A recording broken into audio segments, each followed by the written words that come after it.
নমস্কার বন্ধুরা, তিয়াশাস রেসিপিতে সকলকে স্বাগত জানাই। আজ আমি নিয়ে এসেছি উচ্ছের একটা দুর্দান্ত স্বাদের নিরামিষ রেসিপি, যেটা গরম গরম ভাতের সাথে খেতে অসাধারণ লাগে। এটা একদম ঘরোয়া কয়েকটা মশলা দিয়ে খুব সহজেই তৈরি হয়ে যায়। আর যারা তেঁতোর জন্য উচ্ছে একেবারেই খেতে চান না, এভাবে রান্না করলে তারাও একেবারে চেটেপুটে খেয়ে নেবে।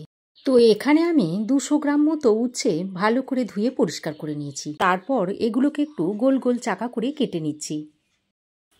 দেখুন, সমস্ত উচ্ছেগুলোকে আমি গোল গোল চাকা করে আর পাতলা করে কেটে নিয়েছি। এবার উচ্ছের মধ্যে যে শক্ত বীজগুলো রয়েছে সেগুলোকে আমি এইভাবে হাতের সাহায্যে একটু বার করে দিচ্ছি। তবে যেগুলো কচি আছে সেগুলো থেকে বীজগুলো বার করার আর দরকার নেই। তবে যারা উচ্ছের বীজ পছন্দ করেন তারা এটা নিয়ে নিতে পারেন। আমি উচ্ছের বীজগুলোকে আজকে ফেলে দিচ্ছি। দেখুন, সমস্ত উচ্ছের ভিতর থেকে বীজগুলোকে বাদ দিয়ে ফেলে দিয়েছি। তারপর একটা প্লেটে তুলে নিচ্ছি। উচ্ছেগুলো কাটার পর এর বীজগুলো ফেলে দিয়ে আবারও একবার ভালো করে ধুয়ে নিয়েছি। এবার আমি এর মধ্যে অল্প নুন আর একটু হলুদ মাখিয়ে নিচ্ছি।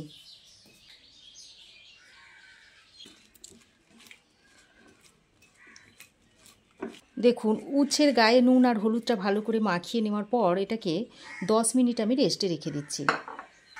আর এদিকে দেখুন, দুটো মাঝারি সাইজের আলু আমি খোসা ছাড়িয়ে নিয়েছি। এবার এই আলুগুলোকে প্রথমে মাঝখান দিয়ে এইভাবে কেটে নিয়ে তারপর এরকম ছোট ছোট টুকরো করে নিচ্ছি।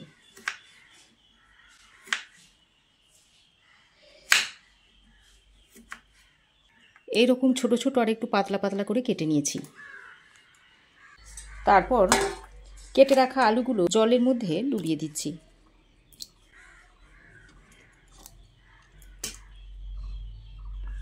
এবার গ্যাস অন করে কড়াই গরম করে নিয়েছি। তারপর এর মধ্যে দিয়ে দিচ্ছি 2 চামচ মতো সর্ষের তেল। তেলটা ভালো করে গরম করে কড়াইয়ের মধ্যে ভালোভাবে স্প্রেড করে নিচ্ছি।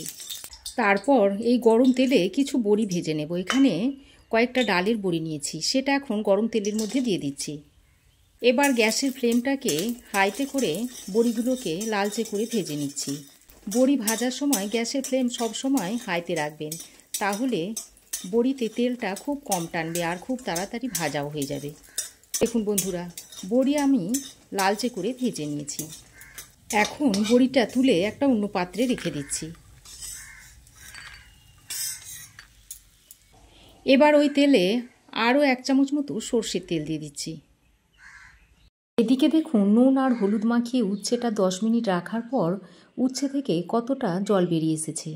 এবার আমি এইভাবে হাতের সাহায্যে একটু জলটাকে চিপে বার করে দিচ্ছি। যতটা সম্ভব ততটা বার করে দিতে হবে। তারপর আমি একটা অন্য পাত্রে তুলে নিলাম। এইভাবে উচ্ছের মধ্যে নুন ও হলুদ মাখিয়ে রাখার পর যদি উচ্ছে থেকে জলটা চিপে বার করে দেওয়া হয়, তাহলে উচ্ছের তেতো ভাবটা অনেকটাই চলে যায়। দেখুন, সমস্ত উচ্ছের ভেতর থেকে আমি জলটা চিপে বার করে ফেলে দিয়েছি।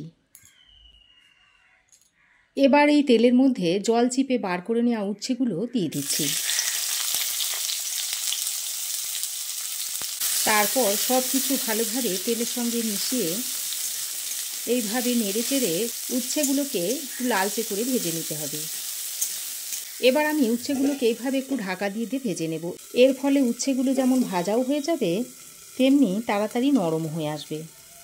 ওদিকে উচ্ছেটা ভাজা হতে হতে এদিকে ততক্ষণে আমি একটা মশলা তৈরি করে নিচ্ছি। তার জন্য একটা বাটির মধ্যে দিয়ে দিচ্ছি 1 টুকরো আদা, সঙ্গে দিয়ে দিচ্ছি 1 চামচ রাঁধুনি। তবে অনেকেই রাঁধুনি চেনেন না।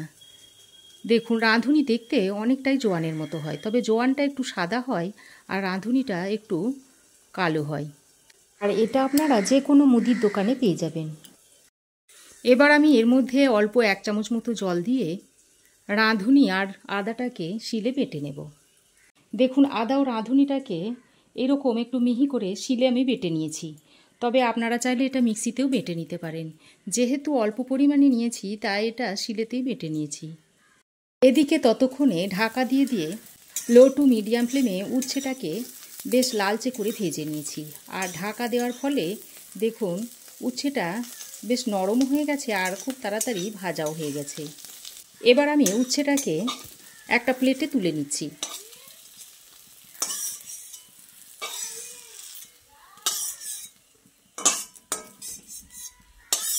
দেখুন উচ্ছে ভেজে আমি একটা প্লেটে তুলে নিয়েছি। এবার ওই কড়াইয়ে আরও 2 চামচ মতো সর্ষের তেল দিয়ে দিচ্ছি। এবার এই গরম তেলের মধ্যে দিয়ে দিচ্ছি 1 চা চামচ মতো কালো জিরে আর একটা শুকনো লঙ্কা ফাটিয়ে দিয়ে দিচ্ছি। তবে এই শুকনো লঙ্কাটাতে ঝাল হবে না, কিন্তু এই শুকনো লঙ্কার একটা ফ্লেভার তরকারির মধ্যে মিশে খেতে বেশ ভালো লাগবে। এবার ফোড়নটাকে কয়েক সেকেন্ড ভেজে নিচ্ছি। ফোড়ন কয়েক সেকেন্ড ভেজে নিয়ে এর মধ্যে কেটে ধুয়ে রাখা আলুগুলো দিয়ে দিচ্ছি।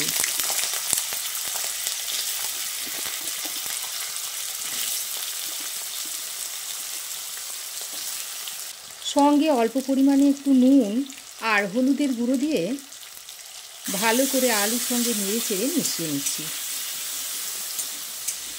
তারপর এটাকে একটু লালচে করে ভেজে নেব। এখন একটা ঢাকনা লাগিয়ে আলুটাকে লো টু মিডিয়াম ফ্লেমে লালচে করে ভেজে নেব। দেখুন ঢাকা দিয়ে দিয়ে লো টু মিডিয়াম ফ্লেমে ভালো করে নেড়ে চেড়ে আলুটাকে লালচে করে ভেজে নিয়েছি। আর আমি মাঝে মাঝে ঢাকা খুলে আলুটাকে নেড়ে চেড়েও দিয়েছি। এবার এই পর্যায়ে যে রাঁধুনি আর আদাটা বেটে রেখেছিলাম সেটা এর মধ্যে দিয়ে দিচ্ছি,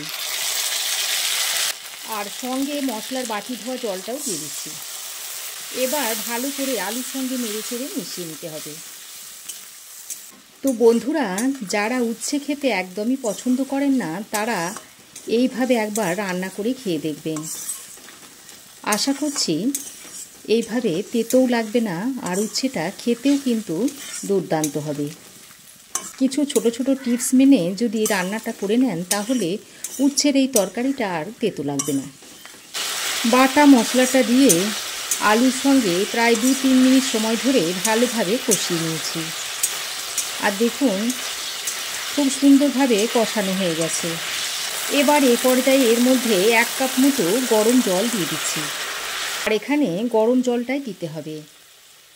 গরম জল দিলে তরকারির স্বাদ যেমন বাড়বে আর তেমনি রান্নাটাও খুব তাড়াতাড়ি হবে। গরম জলটা দিয়ে আলুর সঙ্গে ভালোভাবে মিশিয়ে নিয়ে একটা ঢাকনা লাগিয়ে 3 থেকে 4 মিনিট এইভাবে রান্না করে নিতে হবে। মাঝারি আঁচে ঢাকা দিয়ে আলুটাকে আমি 3 থেকে 4 মিনিট মতো রান্না করে নিয়েছি। আর আলু দেখুন ভালোভাবে সেদ্ধ হয়ে গেছে। এবার এ পর্যায়ে আমি ভেজে রাখা বড়িগুলো এর মধ্যে দিয়ে দিচ্ছি। আর যে উচ্ছেগুলো ভেজে রেখে দিয়েছিলাম সেগুলো এখন এর মধ্যে দিয়ে দিচ্ছি।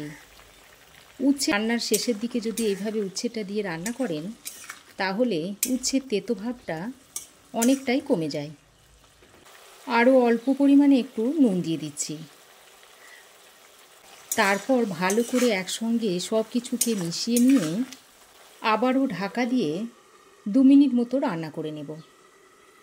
লো ফ্লেমে ঢাকা দিয়ে আমি আরও 2 মিনিট রান্না করে নিয়েছি। তারপর ঢাকাটা খুলে আরও একবার ভালোভাবে নেড়েচেড়ে মিশিয়ে নিচ্ছি। আর দেখুন আলু, উচ্ছে, বড়ি সমস্ত কিছুই ভালোভাবে রান্না হয়ে গেছে। আর বড়িগুলো দেখুন ফুলে কতটা মোটা হয়ে গেছে। এবার নামানোর ঠিক আগের মুহূর্তে আমি এখানে 1 চামচ মতো সর্ষের তেল অ্যাড করে দিচ্ছি। এভাবে শেষের দিকে যদি সর্ষের তেল দেওয়া হয় তরকারির স্বাদ অনেকটাই বেড়ে যায়। সর্ষের তেলটা দিয়ে আরও একবার ভালোভাবে নেড়েচেড়ে মিশিয়ে নিয়ে গ্যাসের ফ্লেমটাকে আমি বন্ধ করে দিচ্ছি। তারপর এই তরকারিটা আপনাদের সার্ভ করে দেখাচ্ছি। গরম ভাতের প্রথম পাতে এই তেঁতোর তরকারিটা খেতে অনবদ্য লাগে। তো এইভাবে আপনারাও একবার বানিয়ে খাবেন। তো বন্ধুরা, আমার এই আজকের নিরামিষ উচ্ছের রেসিপি আপনাদের কেমন লাগলো অবশ্যই কমেন্ট করে জানাবেন। ভালো লাগলে একটা লাইক ও শেয়ার করবেন। পাশে থাকা বেল আইকনটা অবশ্যই প্রেস করবেন। আর আমার চ্যানেলে নতুন বন্ধু হয়ে থাকলে প্লিজ চ্যানেলটা সাবস্ক্রাইব করার অনুরোধ রইল। আজ এ পর্যন্তই। আবার দেখা হবে নতুন কোনো রেসিপি নিয়ে নেক্সট এপিসোডে। সে পর্যন্ত ভালো থাকবেন, সুস্থ থাকবেন। ধন্যবাদ।